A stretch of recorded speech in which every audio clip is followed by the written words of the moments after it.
ॐ भूर्भुवस्सुः तत्सवितुर्वरेण्यं भर्गो देवस्य धीमहि धियो यो न प्रचोदयात्।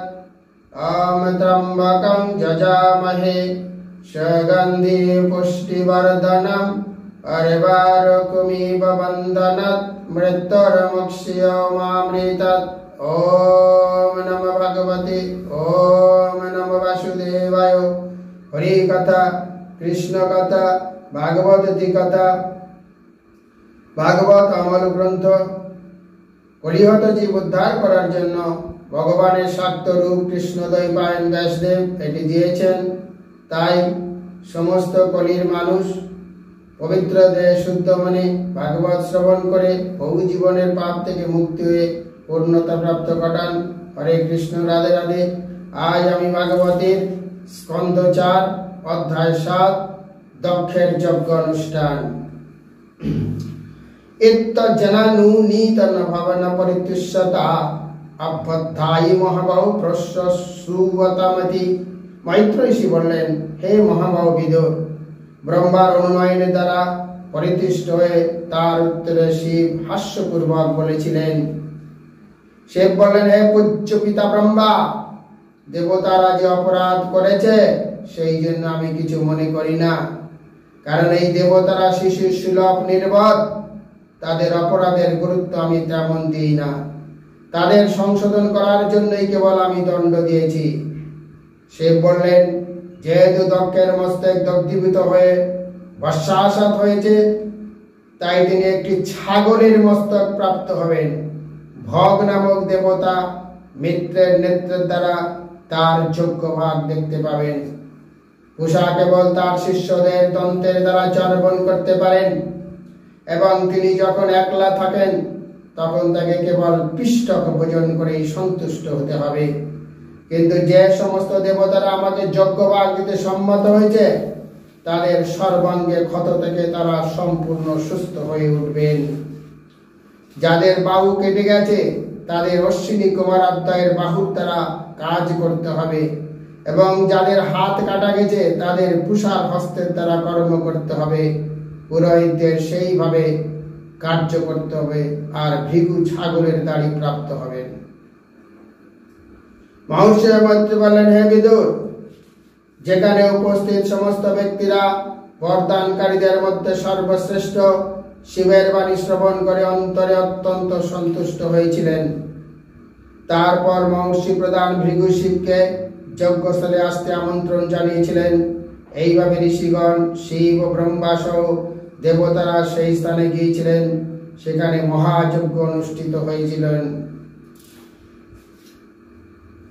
রাজা দক্ষ শিবের স্তব করতে চেয়েছিলেন, কিন্তু তার কন্যা সতীর মৃত্যুর কথা স্মরণ হয় তার চোখ অশ্রু দ্বারায় পূর্ণ হয়েছিল, এবং গভীর শোকে তার কণ্ঠ রুদ্ধ হয়েছিল, এবং তিনি স্তব করতে সমর্থ হননি।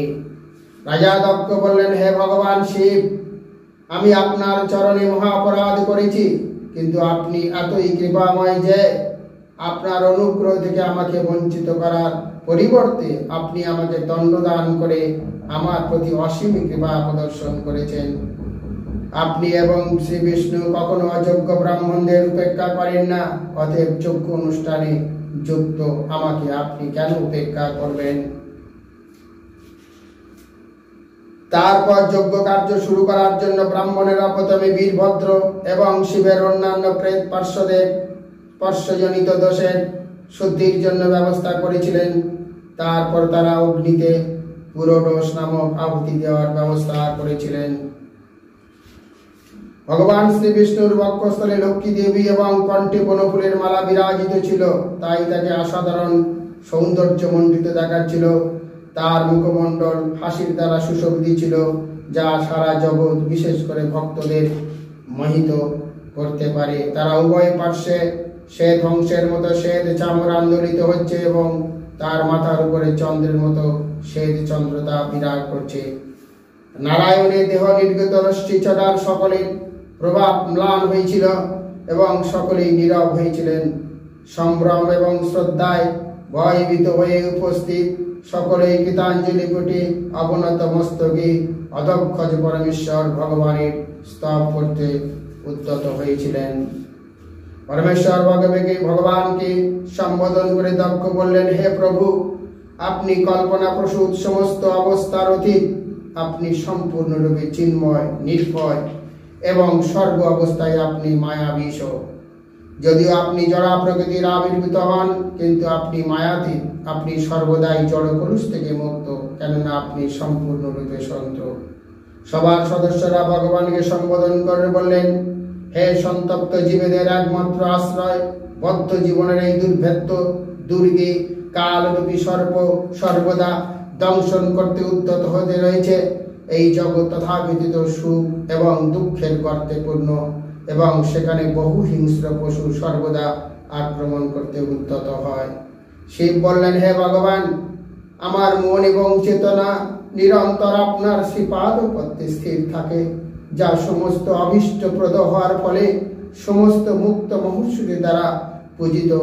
আপনার চরণ কমলে আমার মন স্থির হয়েছে বলে যারা আমার কার্যকলাপ অশুভ বলে আমায় নিন্দা করে, তাদের দ্বারা আমি আর বিচলিত হই না। তাদের দোষারোপে আমি কিছু মনে করি না, এবং দয়াবশত আমি তাদের ক্ষমা করি, ঠিক যেমন আপনি সমস্ত জীবেদের প্রতি আপনার করুণা প্রদর্শন করেন। ব্রহ্মা বললেন, যদি কেউ জ্ঞান লাভের বিভিন্ন পন্থার মাধ্যমে আপনাকে জ্ঞান জানার চেষ্টা করেন, তাহলে তিনি কখনোই আপনার ব্যক্তিত্ব এবং নিত্য স্বরূপ বুঝতে পারবেন না। আপনার স্থিতি সর্বদাই জড় সৃষ্টির অতীত, কিন্তু অভিজ্ঞ লব্ধ জ্ঞানের দ্বারা আপনাকে জানার প্রয়াস হচ্ছে ভৌতিক, কারণ সেই জ্ঞান অর্জনের উপায় এবং উপদেশ ও ভৌতিক। সিদ্ধগান প্রার্থনা করলেন, হে ভগবান, দাবানল কৃষ্ট হস্তি যেমন নদীর জলে প্রবেশ করে তার সমস্ত ক্লেশ ভুলে যায়, তেমনি আমাদের মনে আপনার দিব্য লীলা মৃতের নদীতে সর্বদা নিমজ্জিত থাকার ফলে সেই চিন্ময় আনন্দ কখনোই পরিত্যাগ করতে চায় না, যা ব্রাহ্মণদের থেকে অধিক আনন্দদায়ক। অগ্নিদেব বললেন, হে ভগবান, আমি আপনাকে আমার সশ্রদ্ধ প্রণতি নিবেদন করি, কারণ আপনার কৃপায় আমি প্রজ্বলিত অগ্নির মতো তেজস্বী এবং চোখকে নিবেদিত ঘৃত মিশ্রিত হবি স্বীকার করি। যজুর্বেদ অনুসারে 5 প্রকার হবি আপনারই বিভিন্ন শক্তি, এবং 5 প্রকার বৈদিক মন্ত্রে আপনি পূজিত হন। যজ্ঞ বলতে পরমেশ্বর ভগবান আপনাকেই বোঝানো হয়। বিদ্যাধররা বললেন, হে ভগবান, এই মনুষ্য শরীর সর্বোচ্চ সিদ্ধি লাভের জন্য, কিন্তু আপনার বহিরঙ্গা শক্তির বশীভূত হয়ে জীব ভ্রান্তিবশত তার দেহকে আত্মা বলে মনে করে, এবং তার ফলে মায়ার দ্বারা প্রভাবিত হয়ে সে জড় সুখ ভোগের মাধ্যমে সুখী হতে চায়। পথভ্রষ্ট হয়ে সে সর্বদা অনিত্য মায়িক সুখের প্রতি আকৃষ্ট হয়। কিন্তু আপনার দিব্য কার্যকলাপ এতই প্রবল প্রভাব সম্পন্ন যে কেউ যদি সেই বিষয়ে শ্রবণ এবং কীর্তন যুক্ত হন, তাহলে তিনি এই মোহ থেকে উদ্ধার লাভ করতে পারবেন। শ্রী মৈত্র বললেন, সেখানে উপস্থিত সকলের দ্বারা এইভাবে ভগবান বিষ্ণু বন্দিত হওয়ার পর দক্ষ শুদ্ধ অন্তঃকরণে পুনরায় যজ্ঞ অনুষ্ঠানের আয়োজন করেছিলেন, যা শিবের অনুচরদের দ্বারা বিধ্বস্ত হয়েছিল। মৈত্র বললেন, হে নিষ্পাপ বিদুর, ভগবান শ্রী বিষ্ণু হচ্ছেন প্রকৃতপক্ষে সমস্ত যজ্ঞ ফলের ভোক্তা, কিন্তু তা সত্ত্বেও সমস্ত জীবের পরমাত্মা হওয়ার ফলে তিনি কেবল যজ্ঞে তার অংশ প্রাপ্ত হয়ে সন্তুষ্ট ছিলেন। তিনি তাই প্রসন্নভাবে দক্ষকে সম্বোধন করে বলেছিলেন। ভগবান বললেন, অজ্ঞ ব্যক্তিরাই কেবল ব্রহ্মা, শিব আদি দেবতাদের আমার থেকে স্বতন্ত্র বলে মনে করে, এমনকি জীবেদেরও স্বতন্ত্র বলে মনে করে।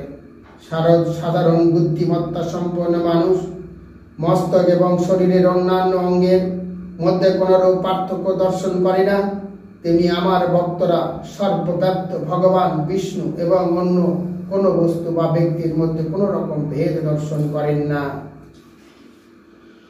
ভগবান বললেন, যিনি ব্রহ্মা, বিষ্ণু, শিব এবং জীবাত্মাদের পরম ব্রহ্ম থেকে ভিন্ন রূপে দর্শন করেন না, এবং যিনি ব্রহ্মকে জানেন তিনি প্রকৃতপক্ষে শান্তি উপলব্ধি করেন, অন্যরা করে না। মৈত্র ঋষি বললেন, এইভাবে ভগবান কর্তৃক সুষ্ঠুভাবে অধিষ্ঠ হয়ে সমস্ত প্রজাপতিদের প্রধান দক্ষ শ্রী বিষ্ণুর অর্চনা করেছিলেন। যজ্ঞবিধির দ্বারা তাকে পূজা করার পর দক্ষ পৃথকভাবে ব্রহ্মা এবং শিবের পূজা করেছিলেন। দক্ষ শিবকে তার যজ্ঞভাগ নিবেদন করে সম্মানপূর্বক সর্বতভাবে পূজা করেছিলেন। যাজ্ঞিক অনুষ্ঠান সমাপ্ত করার পর তিনি অন্য সমস্ত দেবতা এবং সেখানে সমবেত সমস্ত ব্যক্তিদের সন্তুষ্টি বিধান করেছিলেন।